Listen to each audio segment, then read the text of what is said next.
Bir күні жетіп келсе ажал ғайып, кетермін тіршіліктен табан тайып, естіген мұсылманнан үмітім зор, етер деп бір фатиха қолын жайып деп жырлаған арыстың бірі Абдрахман қажы. Иманқұлдың Абдрахманы Сарқопа бойындағы Майғарауды 30 жыл басқарған болыс, Мекке Мәдинеге 2 рет барған қажы, ақын, күллі арқа өңіріне абыройлы тұлға. Июнь жарлығынан кейін Торғай дуанына келіп, болыс билермен жиналыс ашқан генерал-губернатор фон Эверсманға қомсынғанға Алла бар, сом темірге балға бар, қазақты басынбаңдар деп қарсы шыққан, қазақтың сөзін сөйлеген, Николай II патшаның қабылдауында болған, Торғайдың екшелеп шыққан жетеуінің бірі, 4 тірегінің ірісі еді. Осы император табалдырығын аттатпағаннан кейін көтерілісшілер жағына бір жола шықты. Сол жолда өз ұлы Шарафиддин мен інілері Сейткерей, Мәди, Сәкен, Нарымбай ұлдарының оққашуы Абдрахман болысты бұрынғыдан да бетер ашындыра түсті. Амангелді батырдың қазасынан кейін Торғай ревкомын басқарды. Торғайда кеңес өкіметі бір жола орнап күш алғаннан кейін 1929 жылы қазағым елім деген қажы мен большевиктердің жолы екі айырылды. Әкең қамауға алынды дегенді естіп, Мәскеуден арнайы келген ұлы Мұхтарды да қызылдар тұтқын қалды. Сөйтіп түрмедегі халық жауының ұлын 550 шақырымдағы Қостанайдың қыстың көзі қырауда жаяу айдайды. Бай деп, қажы деп соңына шам алып түскен құдайсыздар Абдрахманның сүйегін ақыры Қостанайдың түрмесінен шығарды. Абдрахманнан Шарапиддин, Шияб, Мұхтар, Сахаба деген ұлдар туады. Мұхтардан Сапар ағамыз. Сәкең 1930 жылғы Қызбел бойында дүниеге келген. Анасы Кербез, Абдрахман атасы Қостанайда ақ түрмеде, Мұхтар Мәскеуде жүргендіктен есімін ырымдап Сапар деп қойыпты. Қиын заманның қасіретін тартпаған ол кезде жан жоқ шығар. Қалмантай ағасы жас жарымында өзі тәрбиеші болып істейтін Құсмұрындағы балалар үйіне орналастырыпты. Қаңбағы сияқты желірсі солай құрышып, қонарыңды сай білеп деген сондай жағдайда болдық қой. Біздің деддомда шыққаны көпке шейін біздің фамилиямызды аттағы деддомыс болып аталып жүрдік қой енді. Соның өмірдің ағымыменен. Енді солын кейінгі кездері енді әркімдер айтты. Мұна Абдрахман ата Сейітті сол жазуымыз керек, шығаруымыз керек деп солы қандай өзіңнен естелігің бар, естігендерің бар деменде жазып әкеп жүрдім ғой енді. Сейіт енді уақытынан бұрын ол шейіт болып кетті ғой енді. Ол сосын ана кімге Ахметбектің 2 томын сола қарай заяқы болды, соны шығарып жатырмыз. Сонан кейін Құрманғали бар, бәріміз шығарамыз деп нетті. Енді сол вақтарда мен енді 13 жылдары Жылқайдар тек руымыз аталу керек деп мына кім Алтай бар бастаған. Солар енді атағымыз келетті. Сосын Ермек бар, сосын Сейіт бар. Осында енді сізді қатынасыңыз Абдрахман атайды, соның енді Жылқайдардың ішіндегі белді бір атақ шыққан кісі ғой деп. Ол бақты енді көрдің ба?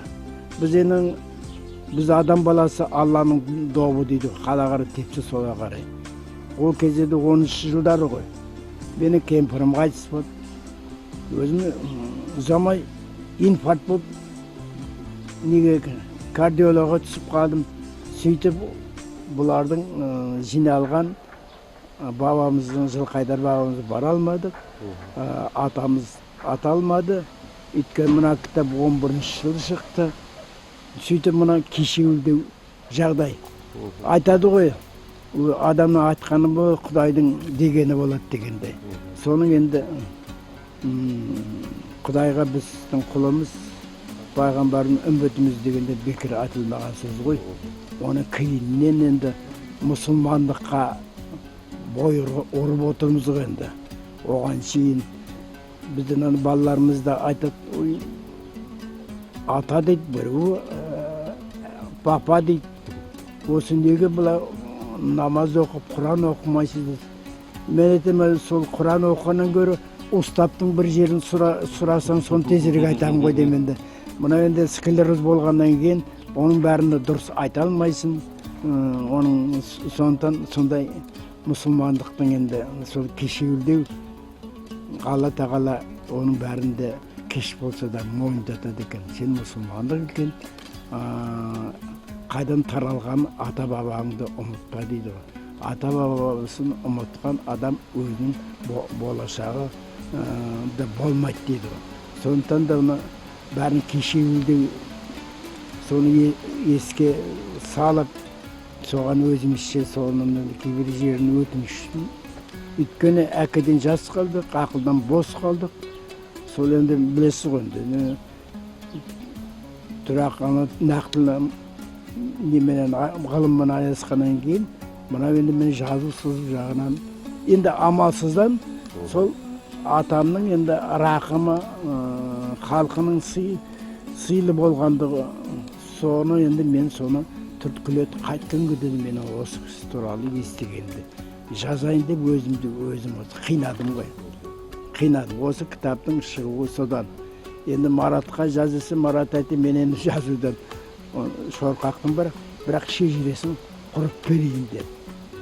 Енді болса архивтен де нелерін алдым. Бұл кісі 10-шы жылдары неге қажыға барған деген бар, анада келтедім.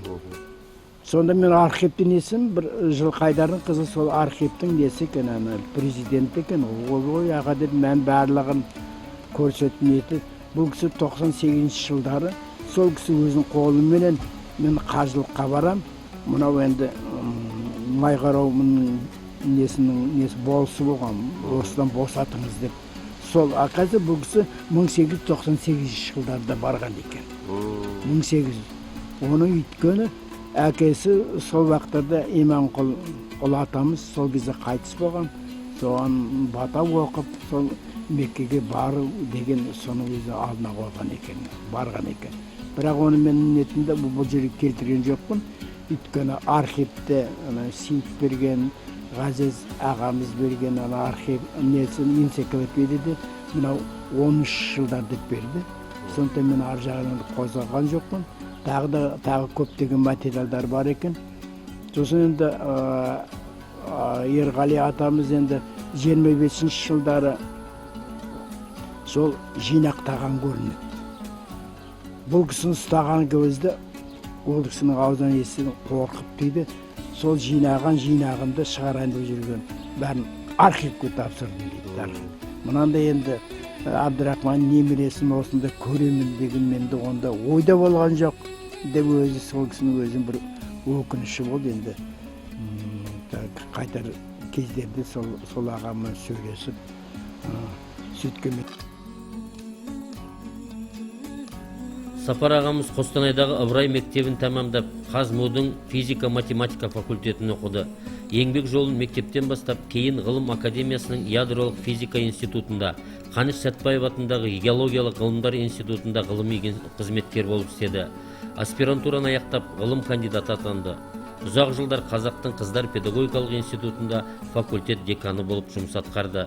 Қазақ СССР-ның халық ағарту ісінің үздігі, жоғарғы мектептің еңбек сіңірген қызметкері атақтарына ие болды. Кейінірек енді мен архивтен тағы да академияның архивінен барып қарадым.